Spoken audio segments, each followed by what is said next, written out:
Independent Senator Subhashram Kilawal has asked the Senate to consider whether both houses of Parliament are effective and efficient.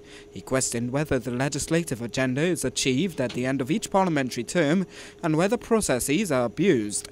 He believes, for example, there has been gross disrespect of some standing orders, including the provision for questions to ministers.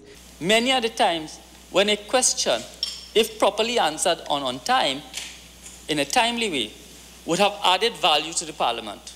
He described how a question related to financial matters was deferred because the responder felt it was a private matter when in fact public funds were being spent.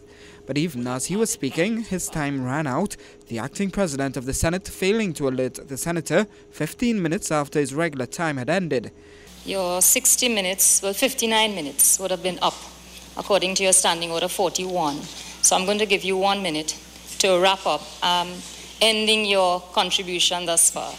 I wouldn't say that it is a matter of ineffectiveness of the Parliament, Madam Vice President.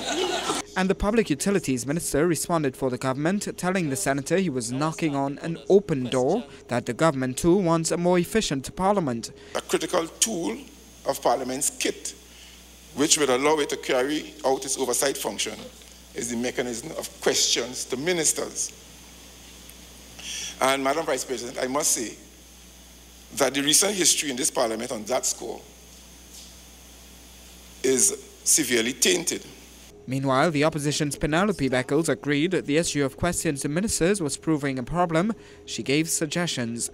Many European parliaments have developed so that, and the questions are asked based on what is important for the day, rather than people or members of Parliament wanting to go back and ask for questions about things that happened 10 and 15 years ago.